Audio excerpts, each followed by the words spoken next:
வணக்கம். மாநில செய்திகள் வாசிப்பவர் மிருதுளா.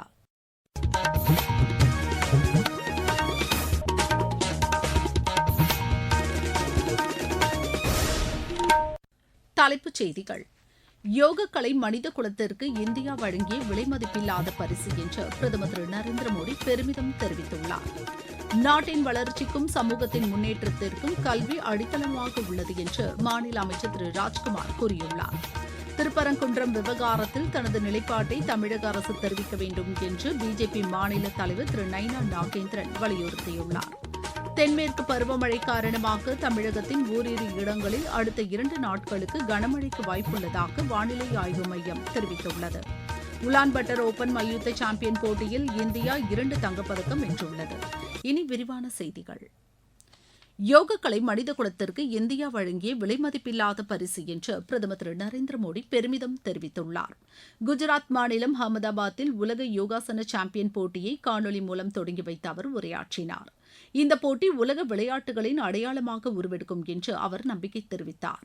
இது இளைஞர்களுக்கு பெருமளவிலான வாய்ப்புகளை வழங்கும் என்றும் அவர் கூறினார்.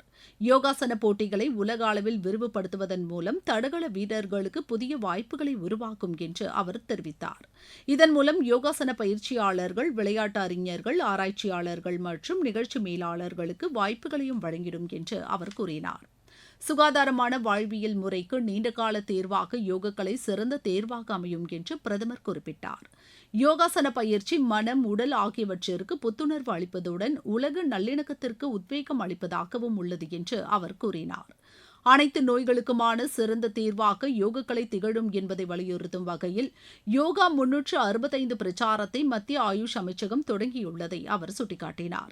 இந்த முன்முயற்சியின் தூதுவர்களாக தடகள வீரர்கள் பங்கேற்க வேண்டும் என்று பிரதமர் அழைப்பு விடுத்தார். ஒலிம்பிக் உள்ளிட்ட உலக அளவிலான விளையாட்டுப் போட்டிகளில் யோகாசன போட்டி இடம்பெறுவதற்கு இது முக்கிய பங்கு வகிக்கும் என்று திரு நரேந்திர மோடி நம்பிக்கை தெரிவித்தார். நாட்டின் வளர்ச்சிக்கும் சமூகத்தின் முன்னேற்றத்திற்கும் கல்வி அடித்தளமாக உள்ளது என்று மாநில வீட்டுவசதித்துறை அமைச்சர் திரு ராஜ்குமார் தெரிவித்துள்ளார். கடலூரில் செய்தியாளர்களிடம் பேசிய அமைச்சர், மாணவர்கள் கற்றல் திறனுடன் ஒழுக்கத்தையும் கடைபிடிக்க வேண்டும் என்று கேட்டுக் கொண்டார்.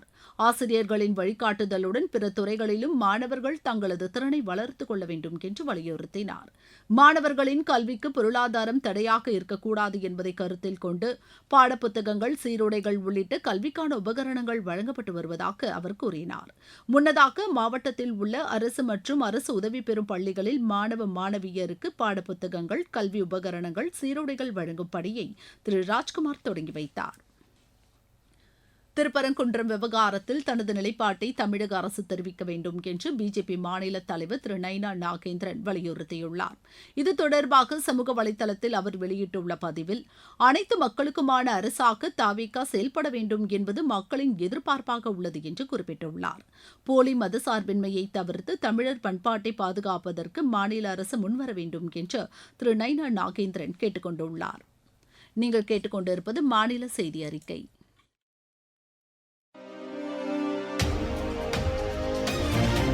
ஊரக வளர்ச்சிக்கான புதிய அத்தியாயம். வளர்ச்சியடைந்த இந்தியாவிற்கான ஊரக வேலைவாய்ப்பு உறுதி மற்றும் வாழ்வாதார சட்டம் ஜூலை மாதம் 1ஆம் தேதி முதல் செயல்பாட்டுக்கு வருகிறது. இந்த சட்டம் வருடத்திற்கு 125 நாட்கள் வேலையை உறுதி செய்கிறது. இதில் வாரந்தோறும் ஊதியம் வழங்கப்படுவது கட்டாயமாக்கப்பட்டுள்ளது. பணி முடிந்த 15 நாட்களுக்குள் ஊதியம் வழங்குவதை உறுதி செய்வதற்கான அம்சங்களும் இதில் இடம்பெற்றுள்ளன. ஊதியம் காலதாமதமாக வழங்கப்பட்டால் அதற்கான இழப்பீட்டுத் தொகைக்கும் இதில் வகை செய்யப்பட்டுள்ளது. வளர்ச்சியடைந்த இந்தியாவிற்கான பயணத்தில் மோடி அரசு தொடரும் சீர்திருத்த நடவடிக்கைகள்.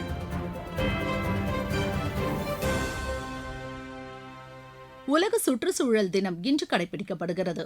சுற்றுச்சூழலை பாதுகாப்பதற்கான நடவடிக்கைகள் குறித்த விழிப்புணர்வை மக்களிடையே ஏற்படுத்தும் வகையில் ஆண்டுதோறும் ஜூன் 5ஆம் தேதி இந்த தினம் கொண்டாடப்பட்டு வருகிறது.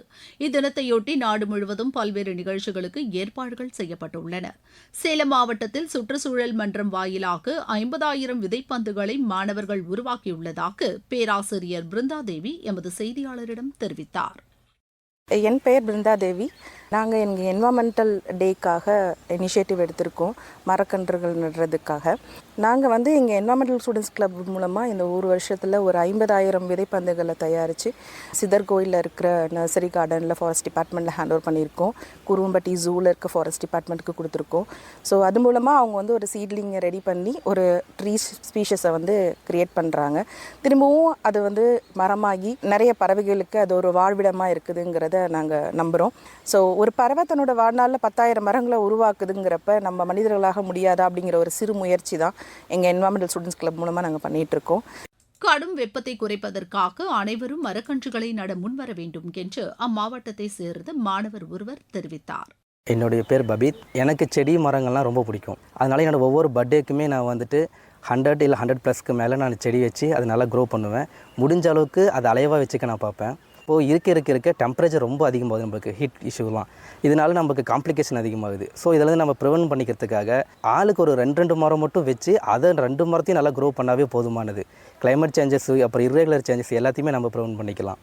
இதே மாதிரி எல்லாருமே பண்ணோம்னா நாம் நேச்சரோட ஒட்டி இருக்கும்போது எந்த பிரச்சனையும் நமக்கு வராது.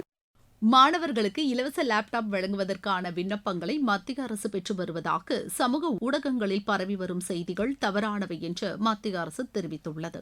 இது தொடர்பாக மத்திய பத்திரிகை தகவல் அலுவலகம் வெளியிட்டுள்ள செய்திக்குறிப்பில், தேசிய மாணவர் லேப்டாப் திட்டத்தின் கீழ் இலவச லேப்டாப்புகள் வழங்கப்படும் என்ற செய்தி முற்றிலும் உண்மைக்கு புறம்பானது என்று தெளிவுபடுத்தியுள்ளது. இதுபோன்ற விளம்பரங்கள் அல்லது திட்டம் எதுவும் மத்திய அரசிடம் இல்லை என்று அந்த செய்திக்குறிப்பு உறுதி செய்துள்ளது. தனிநபர் அல்லது நிதி சார்ந்த தகவல்களை பெறுவதற்கான முயற்சிகளின் ஒரு பகுதியாக இத்தகைய செய்திகள் ஊடகங்களில் பரப்பப்பட்டு வருவதாக அந்த செய்திக்குறிப்பு மேலும் தெரிவிக்கிறது. தென்மேற்கு பருவமழை காரணமாக தமிழகத்தின் ஓரிரு இடங்களில் அடுத்த 2 நாட்களுக்கு கனமழைக்கு வாய்ப்புள்ளதாக வானிலை ஆய்வு மையம் தெரிவித்துள்ளது. நீலகிரி, கோவை, திருப்பூர், திண்டுக்கல், தேனி, கன்னியாகுமரி மாவட்டங்களின் ஓரிரு இடங்களில் கனமழைக்கு வாய்ப்புள்ளதாக அந்த மையம் கூறியுள்ளது. இதனிடையே தமிழகம், புதுவை, காரைக்கால் பகுதிகளில் அடுத்த 3 நாட்களில் அதிகபட்ச வெப்பநிலை 4 டிகிரி செல்சியஸ் வரை குறையக்கூடும் என்றும் அந்த மையம் தெரிவித்துள்ளது. சென்னை மற்றும் புறநகர் பகுதிகளில் ஓரிரு இடங்களில் இன்று மிதமான மழைக்கு வாய்ப்புள்ளதாக வானிலை ஆய்வு மையம் கூறியுள்ளது. இருவரி செய்திகள். காசா நகரை குறிவைத்து இஸ்ரேல் நடத்திய தாக்குதலில் பாலஸ்தீனியர்கள் 9 பேர் உயிரிழந்துள்ளனர். தென்கிழக்கு லெபனானில் மர்ஜோயன் பகுதியில் நடத்தப்பட்ட தாக்குதலில் ஐநா அமைதிக்குழுவை சேர்ந்த ஒருவர் உயிரிழந்துள்ளது குறித்த விசாரணையை ஐநா உள்நாட்டு பாதுகாப்பு படை தொடங்கியுள்ளது. இந்திய ஐரோப்பிய யூனியன் நாடுகளுக்கு இடையே வர்த்தகம், முதலீடு, தொழில்நுட்பம் ஆகிய துறைகளில் ஒத்துழைப்பு வலுவடையும் என்று வெளியுறவுத்துறை செயலர் திரு சிபி ஜார்ஜ் தெரிவித்துள்ளார். நாகாலாந்து மாநிலத்தில் இயற்கை வேளாண் விளைபொருட்களின் உற்பத்தியை அதிகரிக்க வேண்டியதன் அவசியத்தை அம்மாநில ஆளுநர் திரு நந்த் கிஷோர் வலியுறுத்தியுள்ளார். வடகிழக்கு பொருளாதார வழித்தடம் அமைப்பதற்கான பணிகளை விரைந்து செயல்படுத்த வேண்டும் என்று மிசோரம் மாநில முதலமைச்சர் திரு லால்தோமா கேட்டுக் கொண்டுள்ளார். மதுரை மாவட்டத்தில் உள்ள சார் பதிவாளர் அலுவலகங்களில் நடைபெறும் செயல்பாடுகள் குறித்து மாநில வணிக வரி மற்றும் பத்திரப்பதிவுத்துறை அமைச்சர் ஆய்வு செய்தார். ஈரோடு மாவட்டம் கோபிச்செட்டிப்பாளையம் அருகே உள்ள கிராமப்புறங்களில் கால்நடைகளை வேட்டையாடி வரும் சிறுத்தையை பிடிக்க 10க்கும் மேற்பட்ட இடங்களில் வனத்துறையினர் கேமராக்களை பொருத்தியுள்ளனர். திண்டுக்கல்லில் மருந்து விற்பனை கடைகளில் அதிக போதை தரும் டானிக் மாத்திரைகளை விற்பனை செய்த 3 பேரை காவல்துறையினர் கைது செய்து விசாரணை நடத்தி வருகின்றனர். திருப்பூர் மாவட்டம் பொங்கலூர் சார் பதிவாளர் அலுவலகத்தில் லஞ்ச ஒழிப்புத்துறையினர் மேற்கொண்ட சோதனையில் கணக்கில் வராத 2,53,000 ரொக்கம் பறிமுதல் செய்யப்பட்டது. மாநில அரசால் தடை செய்யப்பட்ட போதைப் பொருட்கள் விற்பனை செய்யப்படுவது குறித்து தாம்பரம், சேலையூர் சரக காவல்துறையினர் ஆய்வு மேற்கொண்டனர். விளையாட்டுச் செய்தி. உலான்பட்டர் ஓபன் மல்யுத்த சாம்பியன் போட்டியில் இந்தியா 2 தங்கப்பதக்கம் வென்றுள்ளது. ஆடவர் 87 கிலோ எடைப்பிரிவு இறுதி ஆட்டத்தில் இந்தியாவின் சுனில்குமார் 4-3 என்ற புள்ளி கணக்கில் கிர்கிஸ்தானின் அசாட் சாலிடினோவை வென்று இப்பதக்கத்தை கைப்பற்றினார். 97 கிலோ எடைப்பிரிவில் இந்தியாவின் நிதிஷ்குமார் 13-9 என்ற புள்ளி கணக்கில் கஜகஸ்தானின் நுர்சியல் அமனாலை வென்றார். மீண்டும் தலைப்புச் செய்திகள். யோகக்கலை மனித குலத்திற்கு இந்தியா வழங்கிய விலை மதிப்பில்லாத பரிசு என்று பிரதமர் திரு நரேந்திர மோடி பெருமிதம் தெரிவித்துள்ளார்.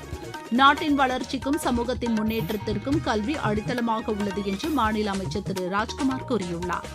திருப்பரங்குன்றம் விவகாரத்தில் தனது நிலைப்பாட்டை தமிழக அரசு தெரிவிக்க வேண்டும் என்று பிஜேபி மாநில தலைவர் திரு நைனா நாகேந்திரன் வலியுறுத்தியுள்ளார். தென்மேற்கு பருவமழை காரணமாக தமிழகத்தின் ஓரிரு இடங்களில் அடுத்த 2 நாட்களுக்கு கனமழைக்கு வாய்ப்புள்ளதாக வானிலை ஆய்வு மையம் தெரிவித்துள்ளது. உலான்பட்டர் ஓபன் மல்யுத்த சாம்பியன் போட்டியில் இந்தியா 2 தங்கப்பதக்கம் வென்றுள்ளது. இத்துடன் செய்தி அறிக்கை நிறைவு பெறுகிறது.